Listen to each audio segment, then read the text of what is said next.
திண்டுக்கல் நாடாளுமன்ற தொகுதியில் போட்டியிடும் பாமக வேட்பாளர் திலகபாமா பழனி சுற்றுவட்டார பகுதிகளில் தீவிர வாக்கு சேகரிப்பில் ஈடுபட்டார்.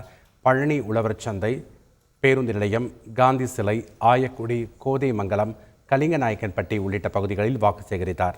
அப்போது பழனி கோயிலில் பக்தர்கள் அதிக அளவில் முடி காணிக்கை செலுத்தி வரும் நிலையில் இங்கு பெறப்படும் முடிகளை வைத்து விக் தயாரிப்பு தொழிற்சாலை அமைக்கப்படும் என்று வாக்குறுதி அளித்தார்.